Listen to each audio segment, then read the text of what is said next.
તો નમસ્તે વિદ્યાર્થી મિત્રો, તમારા બધાનું ફરી એક વખત હાર્દિક સ્વાગત છે એક નવા વિડીયોની અંદર. ટેટ ટાટ પાસ કરેલા હોય કે જ્ઞાન સહાયકવાળા તમામ મિત્રોનું હાર્દિક સ્વાગત છે, કારણ કે બધા માટે છે આવનારી જે પણ ભરતી હોય છે એની અંદર નવા નિયમો છે લાગુ કરવામાં આવેલા છે.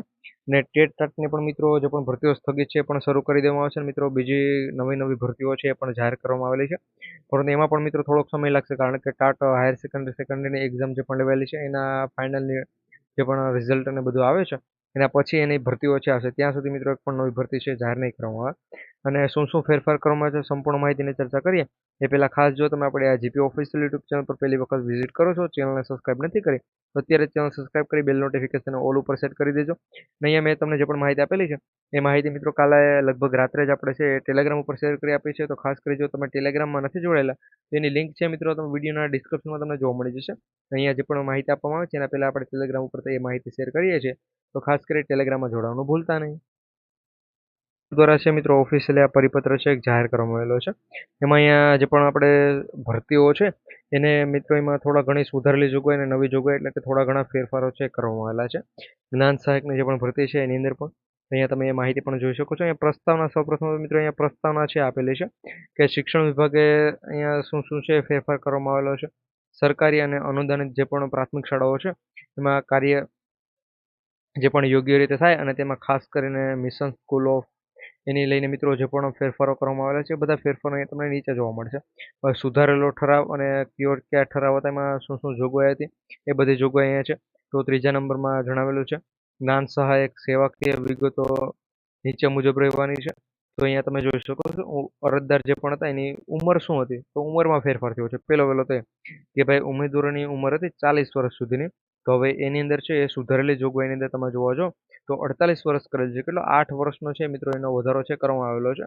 અને ભાઈ આ વધારો 100% નહીં પરંતુ 101% યોગ્ય છે. એનું કારણ શું છે તો કે મિત્રો ટેટ 1ની જે પણ આપણે 11,000ની ભરતી આવેલી છે, એટલે 11,000ની ભરતી આવેલી છે એની અંદર બધા 13,500 ઉમેદવારોએ કીધું હતું કે ભાઈ અમારી ઉંમર છે પૂરી થઈ જશે આ 1 મહિના દિવસની અંદર, તમે ભરતી થોડીક વહેલી કરો. તો ભરતી વહેલી આવીને એ બધાની ઉંમર પૂરી થઈ ગઈ પછી ભરતીની જાહેરાત છે કરવામાં આવી, એટલે આ 13,500 ઉમેદવારો ફોર્મ ન ભરી શક્યા અને એને ઉંમરનો વધારાનો લાભ છે ન મળ્યો. તો એના માટે અહીંયા ઉંમરનો વધારાનો જે પણ કરવામાં આવે છે એ વધુ સારું છે. પછી મેરિટ લિસ્ટ અને તૈયારી કરવાની પદ્ધતિ એમાં મિત્રો છે ફેરફાર કરવામાં આવેલો છે. એ તમે જોઈ શકો કે રાજ્ય પરીક્ષા બોર્ડ દ્વારા લેવાયેલી ટેટ 2ની પ્રસિદ્ધ જે પણ આપણે કરવામાં આવેલી પરિણામની જે પણ હોય છે એટલે ટેટ 2ના જે પણ ઉમેદવારો હોય એ આની અંદર પહેલાં ફોર્મ ભરી શકે, પરંતુ મિત્રો ટેટ 1નું પણ અહીંયા છે સમાવેશ કરેલો છે. અહીંયા તમે જોઈ શકો છો એટલે ટેટ 1વાળા જે પણ મિત્રો છે એ પણ ફોર્મ ભરી શકે છે.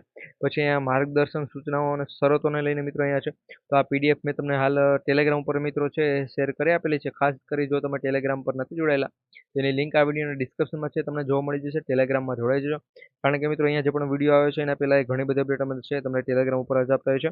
પછી જ્ઞાન સહાયકની શાળા ફાળવણી છે અને એને લઈને મિત્રો શું શું ફેરફાર છે કરવામાં આવેલો છે. તો પ્રક્રિયા અહીંયા પહેલાં શું હતી ને પછી શું કરવામાં આવેલી છે મિત્રો એ અહીંયા તમે જોઈ શકો છો. અહીંયા લખેલું છે કે જે પણ પહેલાં જોગવાઈ કઈ હતી ને હવે સુધારેલી જોગવાઈ કઈ છે તે પ્રમાણે અહીંયા બંને અલગ અલગ આપેલું છે. અહીંયા તમારી સામે છે. એ નીચે પણ મિત્રો ઘણી બધી માહિતી છે આપેલી છે, તો આ બધી માહિતી તમે છે એક વખત આ પીડીએફ ડાઉનલોડ કરી એટલે રીડ કરી લેજો. પીડીએફની લિંક હું તમને વિડીયોના ડિસ્ક્રિપ્શનમાં આપી દઈશ અને એની સાથે છે ટેલિગ્રામ પર પણ પીડીએફ શેર કરેલી છે, તો ટેલિગ્રામની લિંક તમને ડિસ્ક્રિપ્શનમાં મળી જશે. પછી અહીંયા જ્ઞાન સહાયક અને અન્ય શાળાઓમાં ફાળવવા માટેની પ્રક્રિયા રદ કરવામાં આવે છે. જો મિત્રો પહેલાં આ પ્રક્રિયાથી તમને ન ખબર હતી જણાવી દો, જ્ઞાન સહાયક જે પણ હતા એને અન્ય શાળામાં ફાળવવાની પ્રક્રિયા હતી તો એ પ્રક્રિયા રદ કરી દેવામાં આવી છે. એટલે આ વાતનું ખાસ ધ્યાન રાખજો ને આ પીડીએફ તમને ડિસ્ક્રિપ્શનમાં મળી જશે. તો મળીશું ફરી એક વખત નવા વિડીયોની અંદર. એ પહેલાં ચેનલને સબસ્ક્રાઇબ કરવાનું ભૂલતા નહીં. જય હિન્દ, જય ભારત.